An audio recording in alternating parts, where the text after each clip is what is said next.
Okay, welcome back everyone. So in today's video, as promised, I'm going to go over the TARO T1, and this is the camera tracker that I uploaded a video for just about last week. And so I want to kind of go over the basics of setup, as well as the cables that you get for this particular device, and how to set it up, the very basic sort of first steps that you need to do to get it up and running. Now, I said in my previous video that you need to use the app.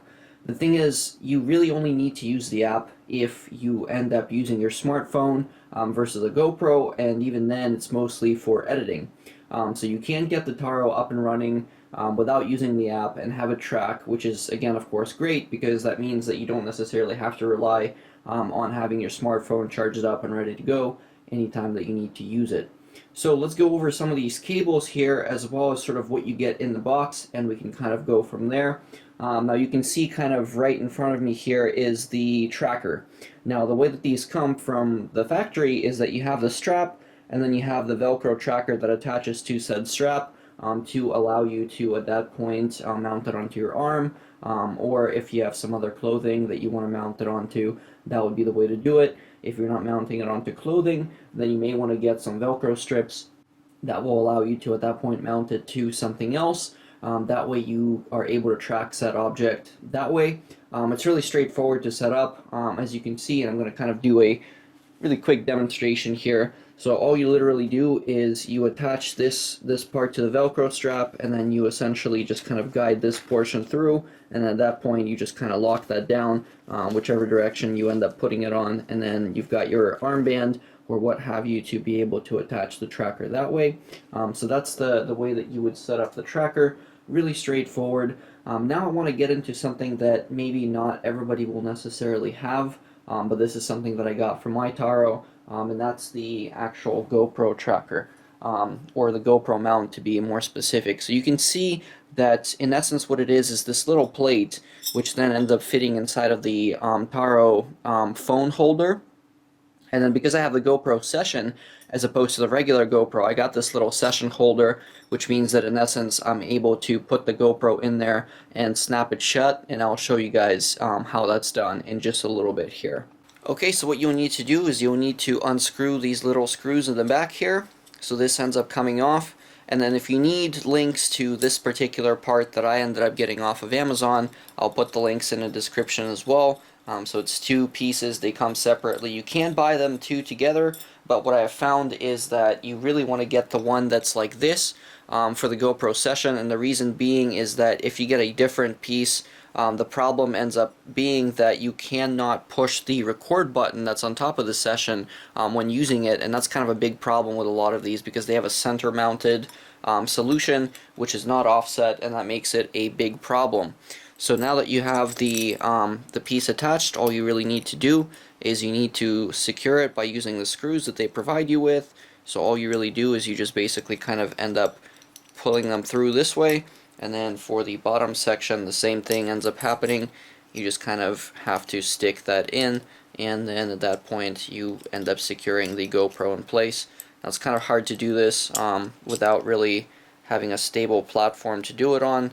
Obviously a lot better if you have a table that you can kind of use for the mounting of this particular step, because it can get a little bit frustrating if you end up doing it some other way. So basically all you need to do is just make sure that you have your GoPro nice and secure in this mount. Again, if you're using a phone you don't really even need this part, but if you're using a GoPro, it's good to have this little kind of adapter that holds the GoPro in place, and then at that point all you really need to do is you end up taking your Taro and you basically end up putting it into the phone holder. Now I want to go over the Taro specifically because there's actually a way that you're supposed to mount things in, but before we end up kind of getting into that. So this is the Taro unit, obviously. Now the camera, when it initially comes, this is the tracking camera, you'll need to mount it onto the Taro tracker, so that'll come separately in the box. It doesn't come pre-attached by default, but what you can do is you simply take it out and you snap it on. Now what you want to really make sure is that the orientation of the camera is exactly like this.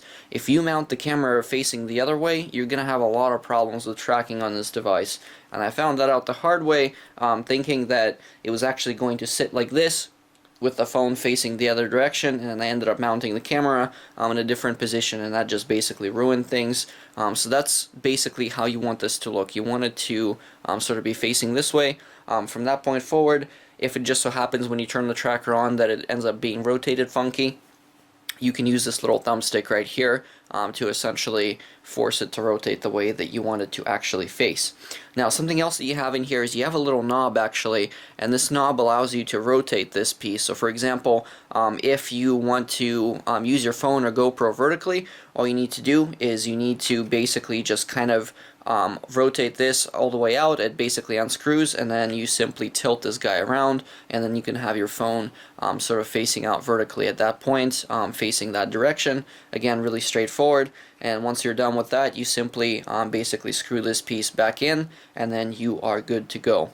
Now, if it just so happens that when you put your phone in, the Taro ends up being off to one side, what you can do is there's actually another little piece that you can use to move the arm out or in to allow your phone to balance better on the Taro itself. That way you don't have an off-center or sort of off-balance issue with the Taro tracking on its own. So those are basically the very simple things to kind of get you set up in the beginning.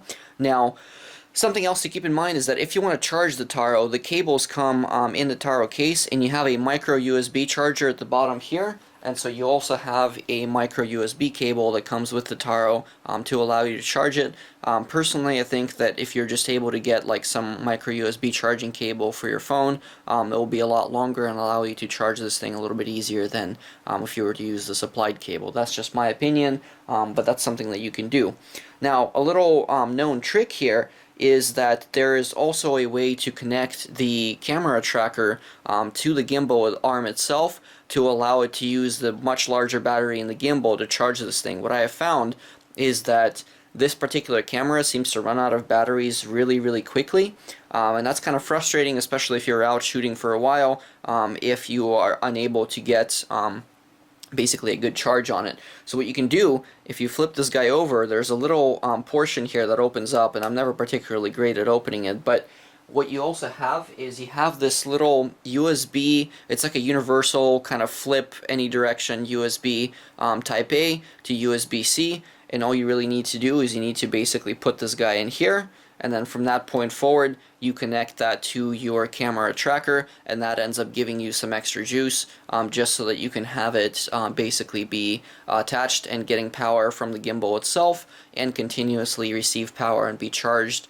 as you're doing tracking. Now, it would actually be facing the other way and connecting into this little port right here, but I just basically demonstrated the way that you would want to do this. So that's the way that I run my camera. You don't have to run it that way, but it's entirely up to you. So that's the basics of kind of running the Taro with this thing in place. So let's see if we can put the phone in here and kind of see what that looks like, and I'll show you guys once I turn the unit on all you need to do, and it's really straightforward.